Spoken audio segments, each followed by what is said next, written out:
ఆంధ్ర రాష్ట్ర రాజకీయాల్లో ఆయనది 6 పేజీల చరిత్ర. ఆ నేతది ఓ సర్వసాధారణ రైతు కుటుంబ నేపథ్యం. ఒకనాటి ఫ్యాక్షన్ రాజకీయాలను సైతం కేవలం మంచితనం అనబడే సాధు స్వభావంతో జయించగలిగిన గొప్ప నేత కూడా ఆయనే. ఒక్కటి కాదు, రెండు కాదు, ఏకంగా 6 సార్లు ఎమ్మెల్యేగా ఎన్నికై అక్కడి జన హృదయాల్లో గూడు కట్టుకున్న నైజం ఆయన సొంతం. అనేకేళ్లుగా పారదర్శకమైన పాలన అందించి అన్ని వర్గాలకు దగ్గరయ్యారనే బలమైన వాదన అక్కడి జనాల నుంచి వినబడే మాట. కానీ అదే సందర్భంలో ఇప్పుడు ఆ పెద్దాయన చుట్టూ కొన్ని అపవాదులైతే ఆవరించుకుంటున్నాయన్న విమర్శలు పోటెత్తుతున్నాయి. చంద్రునికో నూలు పోగొన్న చందంగా సాగుతున్న వ్యవహారం ఇప్పుడు సదరు పెద్దాయన ఇలాఖాలో చక్కర్లు కొడుతుంది. ఇంతకీ ఎవరాయన, ఎందుకలా జరుగుతోంది? Let's watch.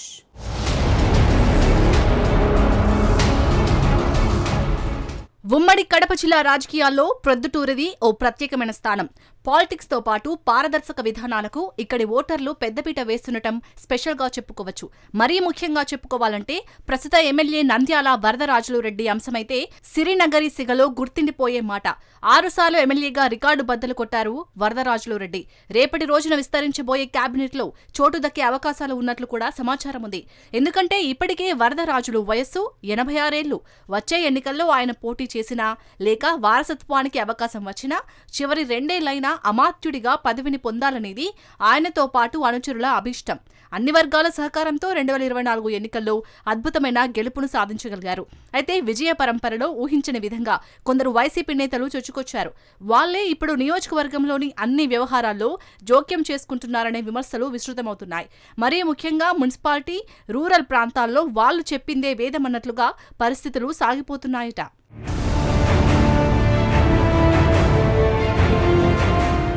ఈ క్రమంలో తొలి నుంచి తెలుగు జెండా మోసిన వాళ్లకు కాకుండా అవకాశవాద రాజకీయం చేసే వాళ్లకే వరదరాజులు వర్గంలో అధిక ప్రాధాన్యత లభిస్తుందని అసలు సిసలు కార్యకర్తలు ఆవేదనకు లోనవుతున్నారు. అంతేకాదు వైసీపీ ప్రభుత్వ హయాంలో నేరుగా కడప ఎంపీ వైఎస్ అవినాష్ రెడ్డితో అంటకాగిన వారే ఇప్పుడు ప్రొద్దుటూరు రాజకీయాల్లో చక్రం తిప్పుతున్నారట. ఆ నేతలే ముందు వరుసలో ఉంటున్నారనే విమర్శలు వెల్లువెత్తుతున్నాయి.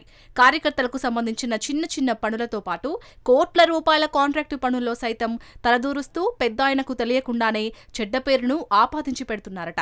ఇదంతా భరించలేని నిజమైన పసుపు సోదరులు ఎమ్మెల్యే దృష్టికి తీసుకెళ్లేందుకు సాహసించలేకపోతున్నారట.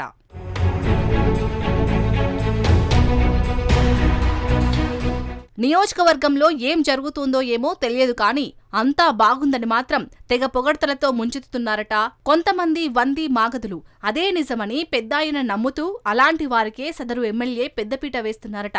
ఇదే క్రమంలో పార్టీని ముందుకు నడిపించే యువ నాయకత్వాలకు సైతం అడ్డుపడుతూ ఎమ్మెల్యే దగ్గర పబ్బం గడుపుకుంటున్నారట సదరు నేతలు. వాస్తవానికి ఇప్పటికే ప్రొద్దుటూరులో ఉంటున్న మరో 2 టీడీపీ వైరీ వర్గాలు ఇక్కడ జరిగే వ్యవహారాలు పిన్ టు పిన్ అధిష్టానానికి చేరవేస్తూనే ఉంటాయన్న నిజాలు పెద్దాయనతో పాటు ఆయన కుటుంబ సభ్యులకు తెలుసు. ఈ పరంపరలోనే ముఖ్యమంత్రి చంద్రబాబు ఒకసారి జిల్లా ఎమ్మెల్యేల పనితీరుపై క్లాస్ పీకారు. అందులో వృద్ధాప్యం మీద పడిన పెద్దాయన పనితీరును ఒకానొక సందర్భంలో మెచ్చుకున్నారు కూడా. అయితే పొద్దస్తమానం ప్రొద్దుటూరు టు అమరావతికి ఫిర్యాదుల పరంపర వెల్లువెత్తుండటం, నమ్మడానికి సజీవ సాక్ష్యాలు కూడా బహిరంగం అవడంతో అదే చంద్రబాబు పెద్దాయనకు సైతం ఉద్బోధ చేశారట.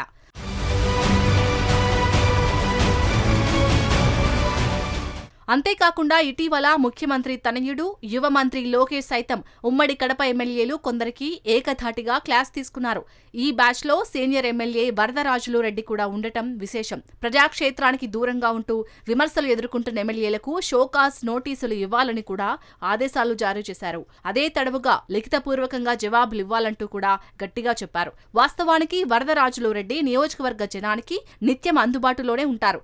ఉదయం లేచింది మొదలు రాత్రి సమయం దాకా ప్రొద్దుటూరులోనే తన కార్యాలయంలోనే ఉంటూ సమస్యలకు పరిష్కారం చూపిస్తూ ఉంటారు. కానీ ఆయనకు తెలియకుండా కొందరు చేస్తున్న విపరీత చేష్టలు చెడ్డ పేరును ఆపాదించి పెడుతున్నాయని భావించక తప్పదు.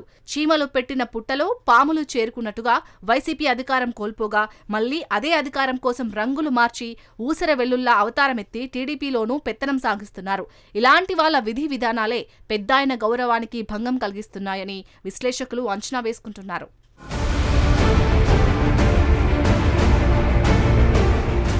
అదే సందర్భంలో టీడీపీ జరుపుకుంటున్న అంతర్గత సర్వేల్లో కూడా వైసీపీ నుంచి ఊడిపడ్డ నేతలదే అధిక పెత్తనం ఉందన్నట్టుగా కూడా పార్టీ వద్ద సమాచారం ఉందట. ఫలితంగానే నారా లోకేష్ నలుగురితో పాటు పెద్దాయనకు హితబోధ చేసినట్టుగా వినికిడి.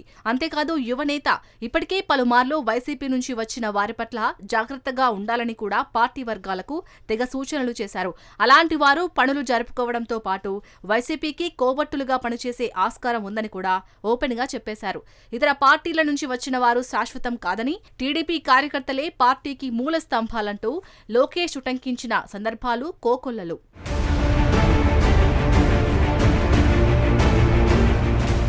సొంత సామాజిక వర్గం పేరుతోనే బంధుత్వం సాకుగానో పెద్దాయన వరదరాజులు రెడ్డి పంచన చేరిన కొందరు నేతలు ఆయనకు చెడ్డ పేరును ఆపాదిస్తున్నారు. ఇలాంటి అంశాలు ఎమ్మెల్యేకు తెలిసి జరిగినా తెలియకుండా జరిగినా ఇప్పటికైనా మించిపోయింది లేదు. కొంత మేరకైనా జాగ్రత్త పడితే తాననుకున్న అమాత్య శిఖరానికి సీనియర్ ఎమ్మెల్యే దగ్గరయ్యే అవకాశం ఉంది. కాదు కూడదనే ప్రస్తుత విధానాలు కొనసాగిస్తే మున్ముందు వచ్చే పరిణామాలకు ఆయనే బాధ్యత వహించగా తప్పదని విన్నవించుకుంటున్నారు ఆయన మంచిని కోరే సన్నిహితులు, కార్యకర్తలు.